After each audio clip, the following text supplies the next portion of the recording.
Hello किसान साथियों, green farm solutions channel पे आपका स्वागत है। और आज हम चर्चा करेंगे ये जो हमारा टेम्परेचर बढ़ रहा है, गर्मी बढ़ रही है, सर्दियों के या ठंडक के दिन कम हो रहे हैं, इसके ऊपर चर्चा करेंगे। क्योंकि नॉर्थ इंडिया ही नहीं, पूरे इंडिया ही नहीं, ग्लोबल जो वार्मिंग हो रही है। पिछले साल भी हमने देखा कि हमारे गेहूं के अंदर काफ़ी ज़्यादा जो है हमें ज़्यादा तापमान के कारण नुकसान हुआ था। तो इस वीडियो में हम पूरी तकनीकी जानकारी आपके साथ शेयर करेंगे। मैं आप सभी से रिक्वेस्ट करूंगा कि आप इस वीडियो को ज़्यादा से ज़्यादा शेयर करें और इसमें जो भी तकनीकी बातें गई हुई है उसको ध्यान से देखें, समझें और उसका आप प्रयोग करके कमेंट्स बॉक्स में कमेंट्स ज़रूर करें। तो सबसे पहले जो अगर मैं गेहूं की बात करूं, क्योंकि हमारी गेहूं एक प्रमुख फसल है पूरे भारत की। इसके अंदर जो अभी गर्मी ये बढ़ रही है, इसके कारण एक टर्मिनल हीट होती है। तो टर्मिनल हीट किसको कहते हैं कि जब गेहूं के अंदर फूल आ रहे होते हैं या उसमें जब जो दाने दूधिया अवस्था में होते हैं, उस समय पे जो ज़्यादा तापमान के कारण पौधे में जो उपज का नुकसान हमें होता है, उसको एक तरह से हम टर्मिनल हीट कहते हैं। या गर्मी से नुकसान, जैसे हमें पिछले साल भी बहुत सारा नुकसान हुआ था, चारे का भी नुकसान हुआ, हमारे जो दाने हैं, क्वालिटी है वो भी ख़राब हुई, हमारी उपज भी कम हुई। तो इस तरह का नुकसान हमें होता है। गेहूं के अंदर भी फूल आते हैं यहाँ पे, जैसा आप देख रहे हैं। मैंने इसका भी आपको एक पूरा जो फोटो है एक अच्छे से लिया हुआ आप देख सकते हैं। इसमें इसमें भी जो है मेल फीमेल फ्लावर होते हैं। जो फीमेल पार्ट होता है उसको हम स्त्री केसर या पिस्टिल कहते हैं, और जो मेल पार्ट होता है उसको हम स्टेमन कहते हैं। तो गेहूं में भी फूल आते हैं, ऐसा नहीं है कि गेहूं में फूल नहीं आते हैं। और इस समय पे जो ये ज़्यादा तापमान बढ़ रहा है, ये गेहूं के अंदर भी हमारी जो फ्लोवरिंग है उसको कहीं ना कहीं ये प्रभावित कर रहा है। तो इसी तरह से ज़्यादा जो तापमान हो रहा है उससे हमें और क्या नुकसान हो रहा है। फूल तो ख़राब होते ही होते हैं, जो हमारी फ्रूट सेटिंग है वो भी कम हो जाती है या फ्रूट सेटिंग बंद हो जाती है। तो इससे हमारी जो फलियां हैं उनमें दाने कम बनते हैं, फूल पीले पड़ जाते हैं, फूल ख़राब हो जाते हैं। इसके अलावा जैसे जो हमारी पोली हाउस ग्रीन हाउस की क्रॉप है, इसमें हाई हीट या ज़्यादा तापमान से कच्चे पत्ते जल जाते हैं और उनके जो फूल हैं वो भी ख़राब हो जाते हैं। इसी तरह से जो हम कुकर बिट्स लगाते हैं, जितनी भी जो हम बेल वाली फसलें लगाते हैं, इनके अंदर मेल और फीमेल फ्लावर, जैसा आप यहाँ पे भी देख रहे हैं, इनके मेल और फीमेल फ्लावर अलग अलग होते हैं। तो अगर हाई टेम्परेचर जाता है या हाई हीट होती है, तो वहाँ पे जो नर जो फूलों की संख्या है, यानी जो मेल फ्लावर हैं, उनकी संख्या बढ़ जाती है। फीमेल फ्लावर की संख्या कम होने से हमारा जो डायरेक्टली जो उत्पादन है उसके ऊपर इसका असर पड़ता है। अब हम इसके अलावा और हमारे को क्या नुकसान हो रहे हैं, सब्जियों की क्वालिटी ख़राब हो रही है, उनकी जो जैसी हमको अच्छी क्वालिटी चाहिए वो नहीं आ रही है।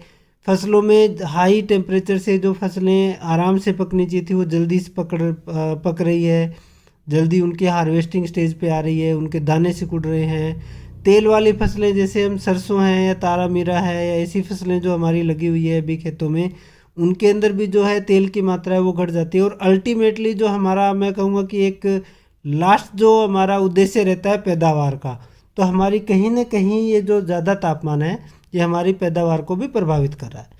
अब हम इस हाई टेम्परेचर से कैसे बच सकते हैं। नॉर्मल जो हम कर सकते हैं, जो हमारे हाथ में, जैसे एक तो हम हल्की सिंचाई कर सकते हैं। जिनके स्प्रिंकलर की सुविधा है वो 30 से 40 मिनट नमी के अनुसार, मौसम को देखते हुए, हीट को देखते हुए वो कर सकते हैं। स्प्रिंकलर से 30-40 मिनट सिंचाई कर सकते हैं। इसके अलावा कुछ बाज़ार में प्रोडक्ट भी उपलब्ध हैं, हीट जो स्ट्रेस से हमारे को बचाते हैं। जैसे मैं कहूँगा कि बोरोन और 13-045 या जो श्रीराम परबल आता है, जिसमें 13% नाइट्रोजन 45% पोटास है, इनका हम स्प्रे कर सकते हैं। बोरोन जो हमारा पोलिनेशन है, जो परागण जो क्रिया होती है पौधे के अंदर, उसको बढ़ाता है, यानी हमारी फल सेटिंग और फ्रूट सेटिंग को बढ़ाता है। और 13-045 या जो श्री राम परबल है, ये हमारे पौधों को एक्स्ट्रा से जो उसको पोषक तत्वों की जो ज़रूरत है जल्दी से उसकी पूर्ति करता है, तो हम इसकी स्प्रे कर सकते हैं। इसके अलावा हम बोरोन के साथ में, अगर आपको लग रहा है कि जैसे व्हीट वगैरह या कन जो गेहूं है उसके अंदर हम, या फसलों के अंदर हम जो है जहाँ पे आपको ग्रोथ कम चाहिए या ग्रोथ नहीं चाहिए, तो वहाँ पे हम 13,045 या 13,045 की जगह हम श्रीराम साथी भी ले सकते हैं, जिसमें जो 05234 के ग्रेड के NPK ग्रेड के नाम से आता है। तो इसका भी हम स्प्रे करेंगे तो भी हम जो ज़्यादा तापमान है उसके प्रभाव को कुछ हद तक हम कम कर सकते हैं। इसके अलावा स्पेशल प्रोडक्ट कुछ आते हैं लिक्विड बोरोन। जैसे अगर आप सब्जियों की खेती करते हैं तो मैं कहूँगा कि वहाँ पे जो एक लिक्विड बोरोन है उसका रोल बहुत बड़ा है, और इसी के साथ में जो लिक्विड कैल्शियम है, तो लिक्विड बोरोन और लिक्विड कैल्शियम की भी हम स्प्रे कर सकते हैं। जैसे बोरोन आधा से 1 ml और जो कैल्शियम लिक्विड कैल्शियम है वो 2 से 2.5 ml पर लीटर वाटर की हम स्प्रे कर सकते हैं। इसकी स्प्रे हम गेहूं में भी कर सकते हैं। मैं कहूँगा कि आप इसका गेहूं में भी इनका स्प्रे करके देखें। ज़्यादा नहीं तो आप 1 एकड़ आधा एकड़ में स्प्रे करें, और आपको इस साल, क्योंकि ये गर्मी हर साल रहने वाली है, तो इस साल आपका इसका जो डिफरेंस आपको मिलता है उसको आप नोट करें, और अगले साल या इसी साल फिर आप इसको पूरे एरिया में अपने पूरे खेत में आजमा सकते हैं। सब्जियों के अंदर मैं कहूँगा कि लिक्विड बोरोन और लिक्विड कैल्शियम की ये हाई हीट को देखते हुए आप जो है 10 से 15 दिन पे स्प्रे ज़रूर करें।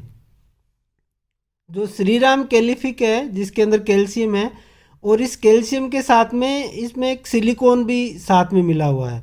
तो सिलिकॉन आजकल मैंने काफ़ी सारे पेपर देखे हैं, जर्नल्स में देखा है कि जो सिलिकॉन है ये पौधे को जो जैविक और अजैविक स्ट्रेस से बचाता है। अजैविक स्ट्रेस यानी एबायोटिक स्ट्रेस, जैसे जो हाई हीट है, लो मॉइस्चर है, उसके अंदर जो कैल्शियम है, ये जो सिलिकॉन है ये बहुत अच्छा काम करता है।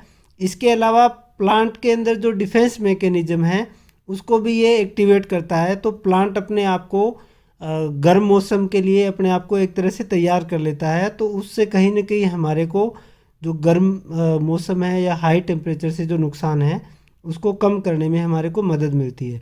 तो इसकी हम 2 से 2.5 ml डोज इस्तेमाल कर सकते हैं। श्रीराम का जो ये कैलिफिक है इसके अंदर सिलिकॉन भी मिक्स है, तो आपको सिलिकॉन अलग से लेने की ज़रूरत नहीं है। इस प्रोडक्ट को आप ज़रूर आजमा के, और इसका जो भी आपको रिजल्ट आता है कमेंट्स बॉक्स में ज़रूर कीजिएगा। तो ये सारे आज मैंने आपके साथ में चर्चा की है। आप इन सभी उपायों को अपना के देखें और कमेंट्स बॉक्स के अंदर अपने कमेंट्स ज़रूर करें। थैंक यू, धन्यवाद।